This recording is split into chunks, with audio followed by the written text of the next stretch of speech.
Alright class, trying a little different angle here, and so hopefully you can see the board a little bit better, and myself as well. Topic, once again, this is our fifth one, Ideologies, Revolutions. How did the Romantic movement change the way people thought about the Enlightenment? Characteristics. Before we start with the characteristics, I just wanted to say that in the notes that I have, Romanticism is an often tested topic, and the AP, it's good to know on the AP test and know some of the people that are listed in this section and or in your reading.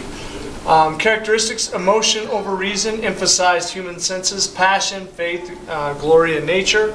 Rejected Enlightenment views of the past, emphasized personal freedom. Humanitarian movements, fighting slavery, poverty, and the industrialization's evils of the industrialization.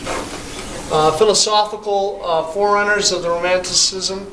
Jean-Jacques Rousseau wrote The Social Contract, in which people were able to use to fight against the current dictators and the divine right. Immanuel Kant accepted rationalism while preserving belief in human freedom, immortality, and God. Hegel, leading German idealism, thesis, antithesis, and synthesis.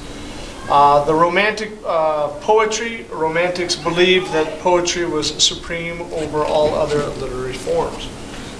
So this is a time when writing flourished, and they used writing in a number of different styles and genres. Germany, Friedrich von Schiller wrote about man achieving freedom through beauty.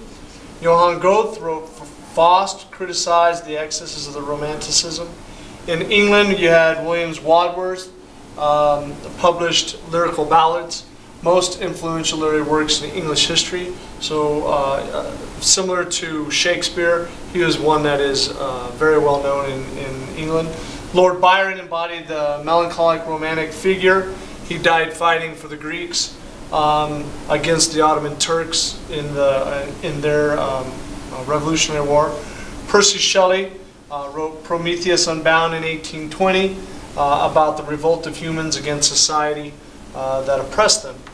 And our last board here, so this is kind of a shorter one today.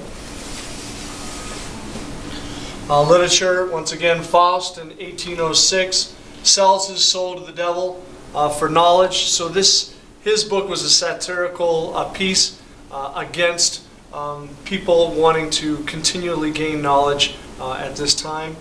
Victor Hugo wrote Hunchback of Notre Dame, Les Miserables. We've talked about that. Actually, you get a little extra credit if you go to the movie. But he wrote during his time, late 1860s. Les Miserables was set in the 1830s. Grimm's Fairy Tale was a collection of German folk stories. Not folk stories, folk stories. And those would have been the ones like Little Red Riding Hood and Three Little Pigs.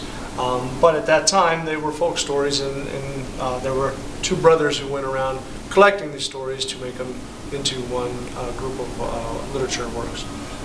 So this is just a short one about some of the poetry and literature of the 1800s.